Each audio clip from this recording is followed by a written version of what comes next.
The judgment against his enemies was not fire and brimstone. It was a quiet, crushing reversal of fortunes. Zuleika was publicly humbled. The political system that used him was now utterly dependent on him. And his brothers, their arrogance having curdled into desperation as the famine ravaged Canaan, would soon make the long, dusty journey to Egypt, begging for grain. They would be forced to stand as supplicants before the powerful Egyptian governor, never recognizing the face of the brother they left for dead in a well years ago. The destruction was not of a city, but of their pride. Their rebellion had led them directly into the hands of the one they tried to destroy, not for vengeance, but for a lesson in humility, forgiveness, and the absolute, inescapable supremacy of Allah's magnificent plan. The final act was not about punishment. It was about redemption, reunion, and the breathtaking fulfillment of a dream once spoken in the quiet of a Canaanite night. They arrived at their father's tent after dark, a theatrical performance of grief underway. And they came to their father at night, weeping. Surah Yusuf 12:16, presenting the blood-stained garment as proof of a wolf attack. But Yaqub, a prophet guided by an inner sight, saw through the clumsy deception. He held the tunic. There was blood, yes, but there were no tears. No rips from the desperate struggle of a boy fighting for his life against a predator's fangs. It was pristine. He said, "Rather, your souls have enticed you to something, so patience is most fitting." Surah Yusuf 12:18. His patience was not passive resignation, it was an active, agonizing battle to place his trust in Allah's wisdom over the crushing evidence of his loss. Meanwhile, in the suffocating darkness of the well, Yusuf's trial began. Alone, terrified and betrayed, he was discovered by a passing caravan. These Midianite traders, plying the ancient routes between Mesopotamia and Egypt, saw not a lost child, but prophet. They pulled him from the well, and according to historical accounts of the era's slave markets, likely sold him for a paltry sum, perhaps 20 silver shekels, the standard price for a young male slave. In Egypt, the epicenter of power and culture, Yusuf was sold again, this time to a man of high station, Al-Aziz, a powerful minister in the court of Pharaoh. His new life was one of servitude in a sprawling, opulent household. But Al-Aziz's wife, Zuleika, saw more than a servant. She became consumed by Yusuf's otherworldly beauty and refined character. Her admiration twisted into an illicit, dangerous obsession. Her relentless seduction reached a climax when she cornered him, barring the doors. In this moment of extreme temptation, Yusuf's faith was his only shield. He said, "I seek the refuge of Allah. Indeed, He is my master, who has made good my residence. Indeed, wrongdoers will not succeed." Surah Yusuf 12:23. He turned to flee, and in that instant she lunged, tearing his tunic from behind. When her husband appeared, she unleashed her fabricated accusation. Yet the evidence, the tunic torn from the back, not the front, screamed of Yusuf's innocence. But for a man like Al-Aziz, honor and public perception outweighed private truth. To quell the spreading scandal and appease his wife, he made a political calculation. But he also saw the immediate danger. He knew the hearts of his other sons better than they knew themselves. Their jealousy was not a petty squabble, it was a sickness. "Oh, my son," he whispered urgently, pulling Yusuf close. "do not relate your vision to your brothers, lest they concoct a plot against you. Indeed, Satan, to man, is a manifest enemy." Surah Yusuf, chapter 12, verse 5. But the warning came too late. The whispers of envy had already solidified into a conspiracy. The dream, a promise of divine elevation, had inadvertently become the catalyst for a betrayal that would plunge Yusuf not just into despair, but into the brutal, commodified world of the ancient slave trade, setting in motion a chain of events far grander and more terrible than any of them could imagine. The well, the wolf, and the seduction.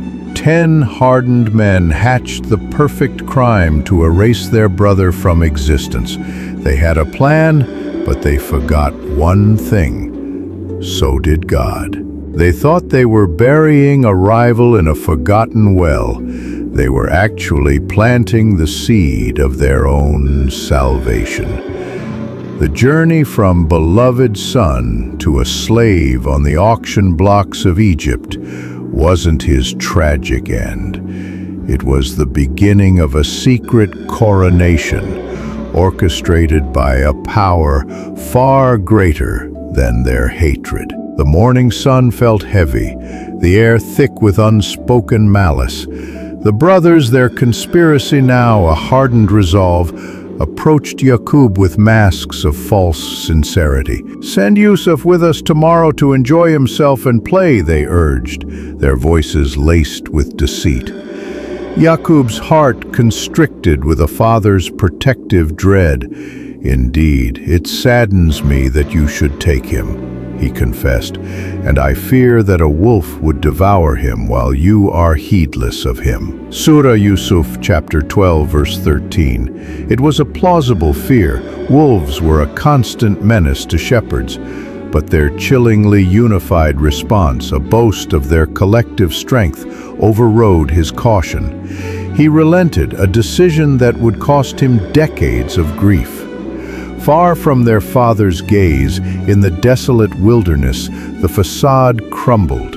The brothers' envy, no longer restrained, erupted into violence.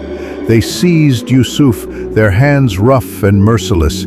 His pleas were met with scorn as they tore the beautiful tunic from his body, the very symbol of the favor they so resented, and cast him into the dark, echoing depths of a dry well, a cistern carved into the rock to catch infrequent rains.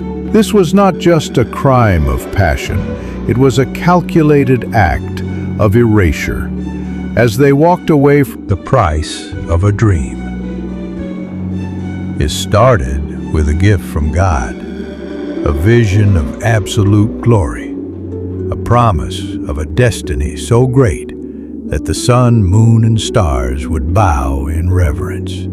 But this divine secret would not bring a young boy fame. It would cost him his family, his freedom, and almost his life. This is the incredible, true story of how a prophecy of honor became a death sentence, and how the jealousy of 10 brothers ignited a chain of events that would test the faith of a prophet and change the course of history forever. Indeed, in Yusuf and his brothers are signs for those who ask. Surah Yusuf.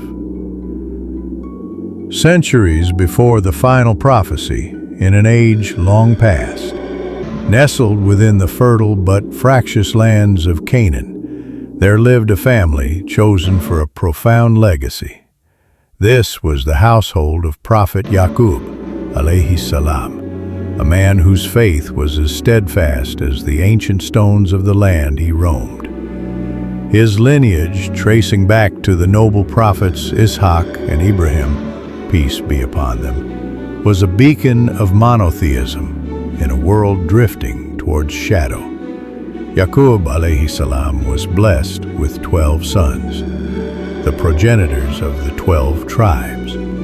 Yet among them, one shone with a unique radiance, Yusuf alayhi salam.